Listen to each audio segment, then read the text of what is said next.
And some subscribers have asked me to make a video about rechargeable battery chargers, and I'm surprised because it's very easy and cheap to buy a charger, and it's the option I recommend. Other little pets will ask me how I do it.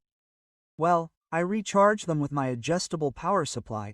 I adjust the maximum recharge voltage and limit the current to less than 200 milliamperes.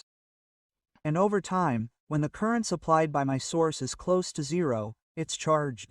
Some of you may ask me where I get this information, and rightly so, since the recommended recharge current is approximately 10% of the nominal capacity. That's why you shouldn't exceed 200 milliamperes per hour for a 2000 milliamperes per hour battery. The health of the battery will thank you. Of course, it will take almost 10 hours to charge. I'm telling you, this is a whole new world, and there's already information on the internet. As I said, it's best to buy a charger. Even so, I'll make a video.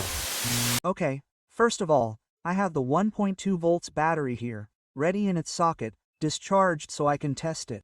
And the 1.5 volts, well, I'm discharging it. I don't have another socket and I've left it here. I'm discharging it through this light bulb. Okay, well, while it's discharging, I'm going to tell you that I've already done tests. Let me explain. Let's clear this up a bit, shall we? Because it's best to look at commercial chargers, to see where they're going. Okay, I already checked a charger, and now this charger that came as a gift with some batteries that I bought, and here it comes. I soldered these two cables because now I'll explain what happened, okay? The top is positive, the bottom is negative. Now I'll explain what happened to me. You're going to laugh, okay?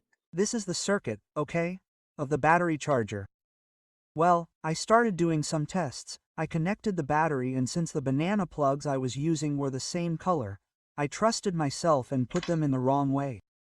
Of course, when I put the battery in the wrong way and it wasn't discharged, what happened is that there were two sources in series in a short circuit, and of course, the amperage skyrocketed. I don't know if I burned the winding part because, of course, this is the output part of the transformer, which is where I connected these two cables.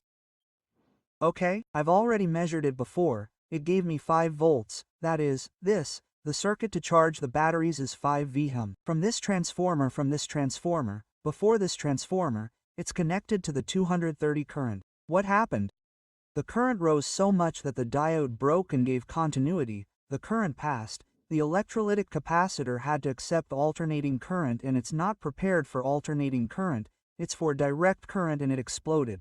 This is the one I changed, I repaired, that is, all this happened to me off camera. This is the capacitor as it is. It exploded like you can't even imagine. I got a scare. And nothing, I fixed it, but anyway, it gives me this. I don't care because here what I'm going to give it is the 5 volts it needs, okay? From here and like this we'll do tests. This is the circuit after the 5V, very simple to charge 1.2 and 1.5 volts batteries. I have to say that the resistors have different power to reduce costs. The 150 ohm is 1/8 W and the 18 ohm is 1/4 W. But we will see that it is better to use a 1W resistor. We will see it now, but first I will show you another similar circuit from another commercial charger. I remind you that I will put all the diagrams in the video description. I replace the rechargeable battery with a variable resistor. When 162 milliamperes circulates, the 18 ohm resistor dissipates almost 1 W, so it is better to use a resistor of at least half a W to be safe. The LED diode lights up while it is charging. When the battery is already charged, the LED turns off. The other circuit would require two 100W resistors.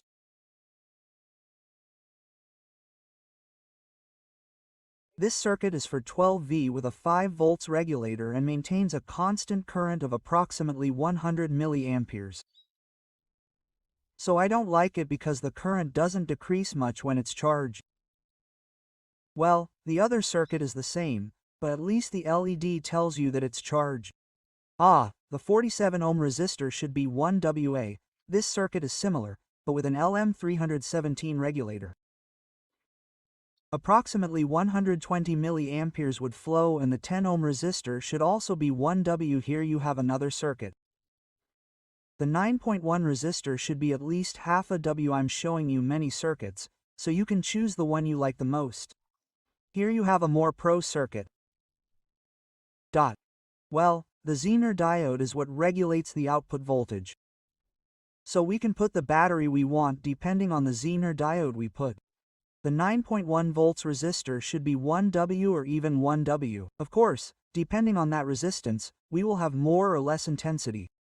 When the battery is charged or disconnected, the yellow LED will be on, and when the battery is charging, the red LED will be on. Note that by adjusting the Zener finger we could charge 3.7 volts batteries.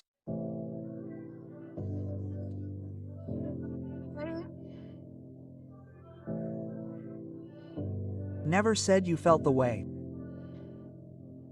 Guess you're trying to stay strong and fake smile until I look away. But I've known you too long.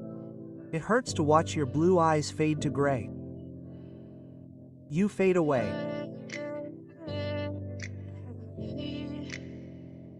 As you fade away. Yeah, I'm about to fade away.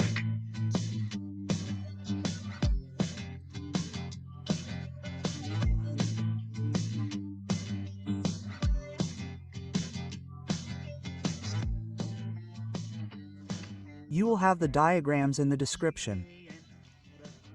If you like my content, you can subscribe. And thanks for watching.